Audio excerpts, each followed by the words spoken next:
Bang, bang. Welcome, DFS dads. Chris here, along with Dustin, and we are bringing you the 2022 ZoZo Championship over in Japan. Yes, some of these players are heading back to Japan twice in a month, like Xander, Colin Morikawa, coming over from the Olympics after winning that. Also, a few more good players here: Hideki, Paul Casey, Tommy Fleetwood, the young gun Will Zalatoris, and then it drops off pretty far.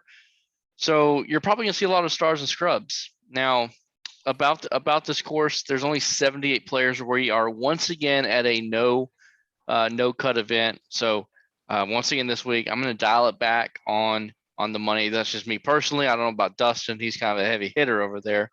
But with no cut event, makes it a little bit more challenging, and there's only 78 players. Our past winner was from 2019. COVID messed up 2020. I believe it was in California. So the past winner only once, 2019, Tiger Woods. Man, that would be fun to see him defend his title. But maybe one day, let's make sure he gets healthy. Also, it is, you might think, a shorter course. It's a par 70, right around 7,000 yards, a little over 7,000. But it's actually, it actually comes in about the same, about a tour average, because there are 5 par 3s, and there's also 3 par 5s here. So a couple of stats that we like: birdie or better, good drives. You want to be accurate off the tee here. Par 5s, 550 to 600. I like to do par 3 scoring. It's bent grass. So with all that, let's break down who we like and why we like them in different, from the top down. We'll make this quick. We had the first look out over at DFS Dad, so if you haven't, go join up over there. We'll go a little bit more in depth with what we like, give our top 5 in the model for our top 3, our top 3 course conditions of metrics that we're looking at. So with that being said, Dustin, you can start us off up top. You excited about this week? It's no cut event, makes it a little bit more challenging. Yeah, I mean, I think it's going to be fun. I'll probably dial it back. Obviously, we're across the pond. You know, we got to travel. Guys taking sake bombs or whatever.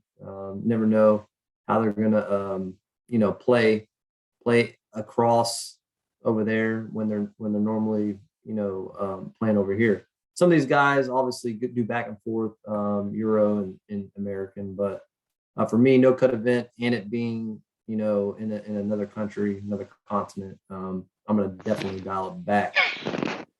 As far as the top end guys, 10K and up, I mean, it's kind of hard to not like Morikawa. I mean, he was freaking, I don't even remember what he shot on Sunday, but it was like 10 under.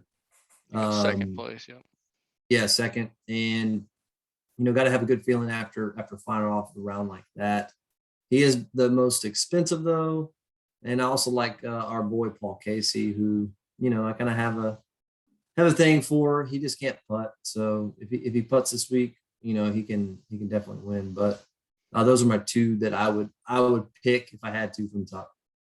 What about you? Those 2 are great picks. They rate out a top 10 our model, 9th and then 4th, and then Xander comes in at 3rd in the model. So 3 top 10 guys there. No reason not to play any 3 of those.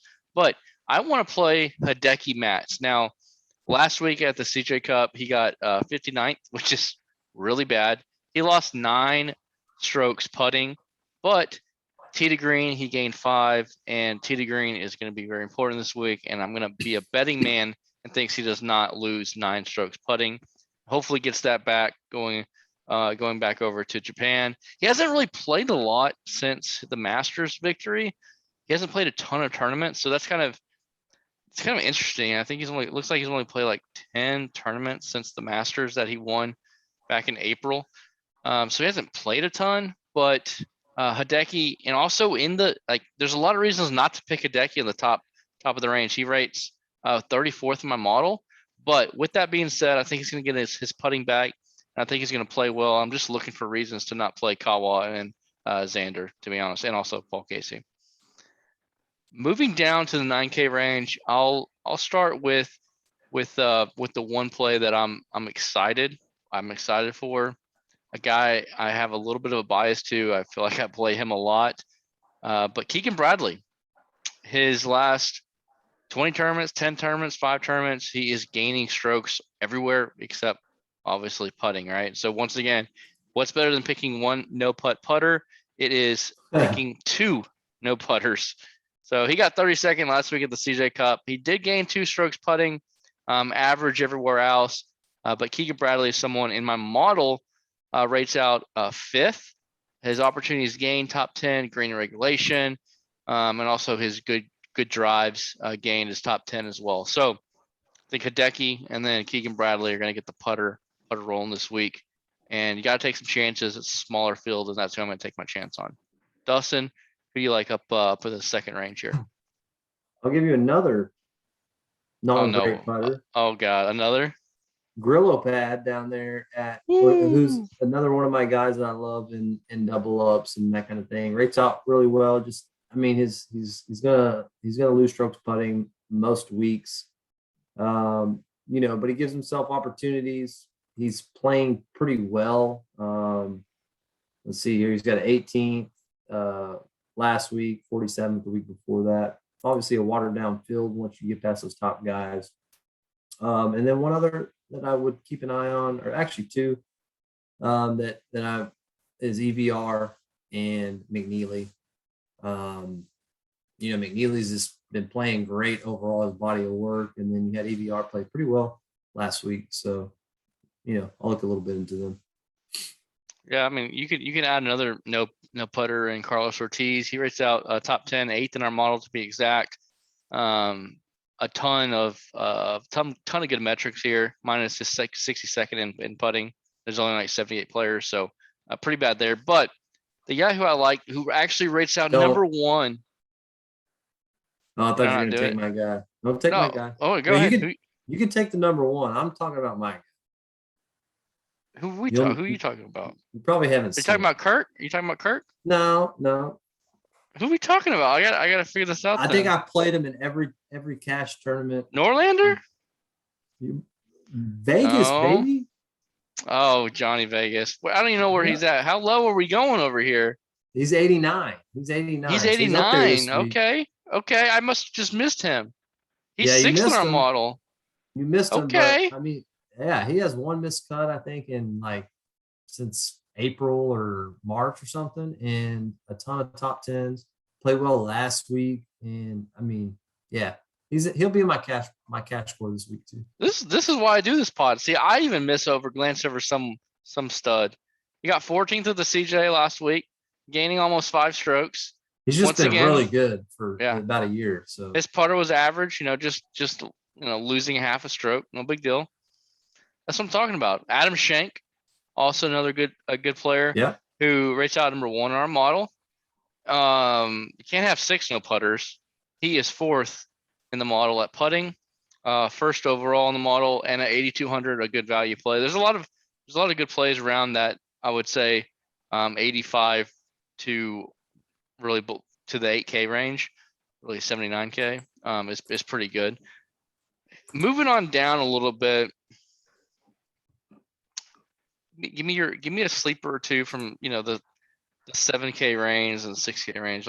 Let's just give me 1 or 2 studs that you might sneak in there in a GPP to take it down. I think Norlander's an easy one. Didn't play super well last week or 2 weeks ago. Sorry, I don't think he played last week. But had a 4th at Sanderson. Just kind of one of those guys that can fire low. Has a good body of work for the most part coming in, and at his price point, given the field, I think he can do some good things. And then you kind of get a little bit, you're getting down here into the weird range. But Tom Hoagie rates out okay in our model, 26th. I don't even know if that's how you say his name, to be honest with you. Could be Hogue. I like Hoagie, like a Hoagie bun, but has a 14th and 32nd before this. So his recent form is pretty good. Rates out pretty well. for somebody that's 7K, I think you can take a shot on him. Anybody you like in the? You know, there's a flyer guy I want to take way down low. Did he go to Alabama?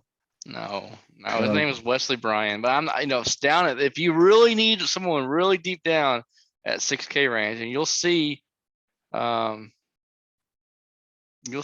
the first look the reason why if you go and read it. But this is a tough range. Like you said, Norlander, he rates second on our model. I like him as well. That was one of the guys I start off on who I like. And really anywhere from like 6,900 to 7,400, there's a lot of really good plays that you can look at.